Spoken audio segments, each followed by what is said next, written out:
the grassroots leaders that welcomed us here today.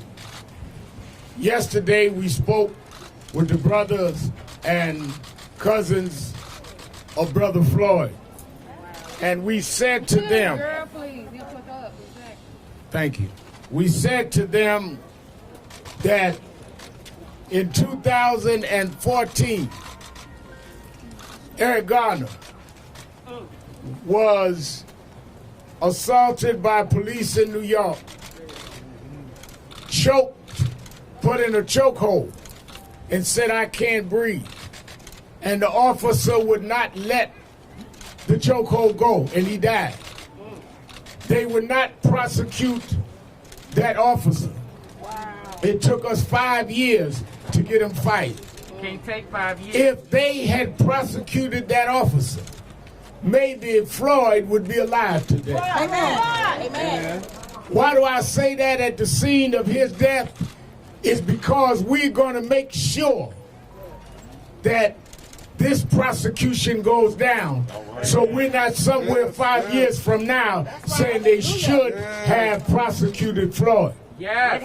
In the Floyd case. Now, in order to make an arrest, all you need, brother, please, we're here to do press. Don't block press, please. We're here to get a message out. Let's not argue between each other. In order to get an arrest, all you need is probable cause. That's it. If you see a crime and a criminal, and there is no reason for the crime, an arrest is made. Then a grand jury decides if there's an indictment, and then a judge and jury decides whether or not there's a conviction. You do not need anything more than you have now to arrest those 4 policemen. There are probable cause right now. You have a deceased person. You have a tape showing how he was deceased. You have a tape showing the other 3 police did nothing to prevent it. Then they should tell these 4 police what they tell all of us in the hood. Tell it to the judge. Tell it to the judge. We come to stand with this family and stand with the community because this is a struggle that we've had all over this country. And let's not tell half the story. The reason why you see the anger in Minneapolis is because this is not the first time. And this is not the first time you ignored the rights of people. Sometimes that Martin Luther King Jr. said that sometimes when you see riots, it's the unheard speaking. Yes, we are nonviolent, but we understand the outrage and the anger. We're all angry, but we use our anger a different way. But when I got here, someone said to me, "Are you going to address the violence?" The violence I'm addressing is how a man could hold a man down with a knee on his neck for 9 minutes. That's when the violence started. The violence started on this corner when this man was choked to death begging for his life. So we must act in a way to get justice and to get fairness. We're not asking for a favor, we're asking for what is right. One of the things that's good is that we've seen blacks and whites together. And they respect the space of the black pain. And that's a good thing. We want a movement to show we're together. On this Saturday, we're going to call people all over the country to gather and be part of the We Can't Breathe movement in different cities.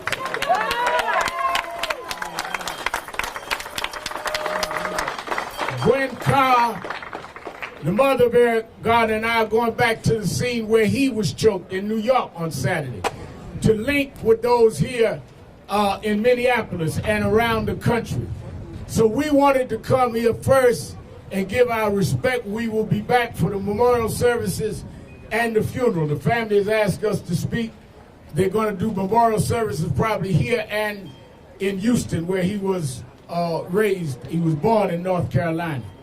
We're going to be with them the whole way. Attorney Ben Crump, where we have won cases together. If we stand with him, we stand with these grassroots ministers that believe that God didn't call them to be served, but to be servants. If you're not a servant, then you're not called by God. You're manipulating people. These preachers are servants, and they'll be in the streets. And we'll be back over and over again. But I didn't want to send word. I wanted to come and let you know we are with you until we get justice.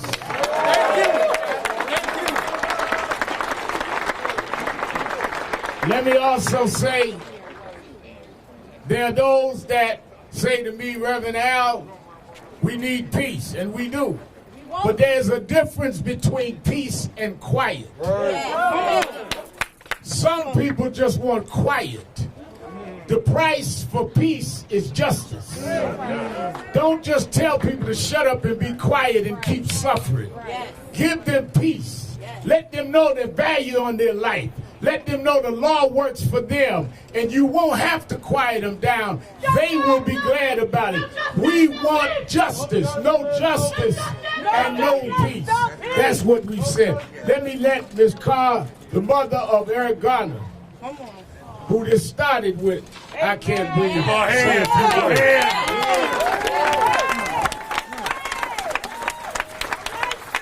Good afternoon, people. I come to stand in solidarity with the family and you all.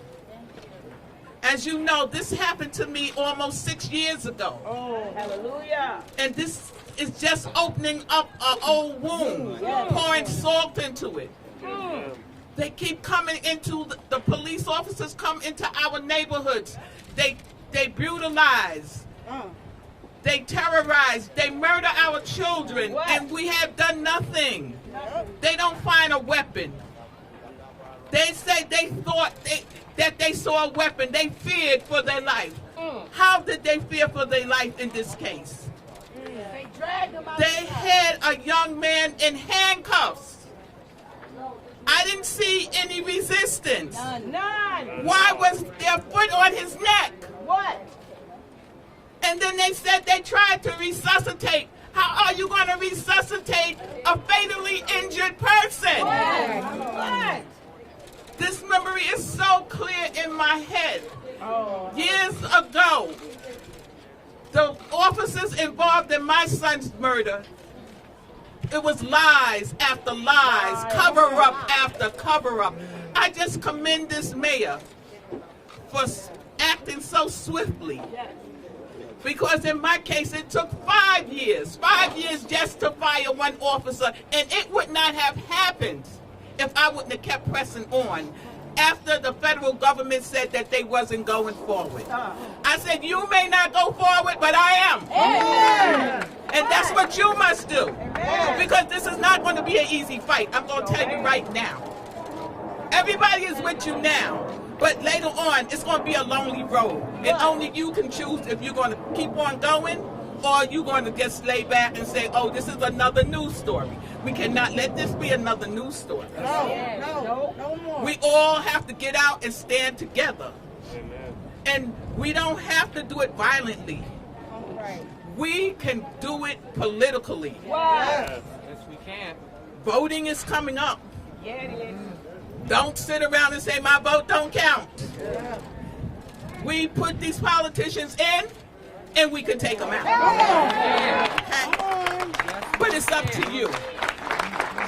How do you stand on this? We love you.